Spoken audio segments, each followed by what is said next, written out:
New information now released in the search for a serial killer in Stockton. Less than 2 hours ago, police released this new video showing a person of interest in the killing of 6 people. We also want you to notice just how upright this person's posture is. You know, I like to think we all have a normal gait and walk about us when we walk around, but this person's posture is extremely upright.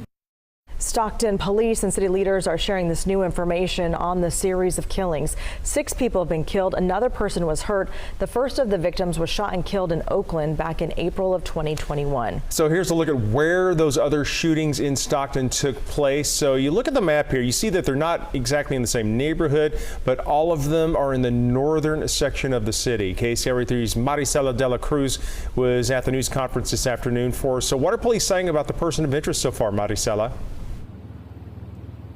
Yeah, well, they still don't know if this is a suspect or a witness, but they do say that they have seen this person, or who they believe is this person, in multiple instances, whether that's video or still images. Now, in that video, you do see that person walking away, and they match the description given by that only woman and survivor in this series of crimes. That woman describes that this was the one who attacked her was a man somewhere around 5'10" or 6 feet tall, wearing dark clothing, a dark jacket, and wearing a COVID-like mask. Now, police are not releasing details about the ballistics process in this investigation, but they do say that they were able to link all the cases through a statewide database, which is also how they were able to link the Oakland case from back in 2021. Let's go ahead and listen to that.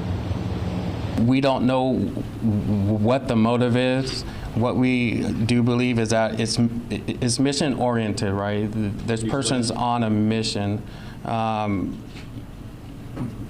Just appears to be very fluid and intentional in what that one person or multiple people are doing. The chief, as mentioned just a moment ago, he's assembled a task force of professionals and experts that I know will not stop until justice is served. But the bottom line is we cannot do this without the help of the community. And police say that they still don't know if these are hate crimes. But again, as you all heard, Chief McFadden did mention that these do appear to be mission-oriented crimes. Now, they also mentioned here that really everyone is at risk. So what they are trying to emphasize to the community is to try not to be alone, when it's dark or in poorly lit areas. For now, we are live in Stockton. Marisela de la Cruz, KCRA 3 News. Yeah, you just think about all those people who work overnight. Scary stuff. Marisela, thank you. Now, in the last 24 hours, 2 additional cases have been added to this investigation. The first one happening not in Stockton, but in Oakland, April 10th of last year, 2021. In that particular case, a Hispanic male was shot and killed. Then 6 days later, a woman was shot in Stockton. She survived. At this point, she's the only survivor that we know about in this investigation. After those 2 shootings, police say that the suspect went silent, waiting 448 days before striking again.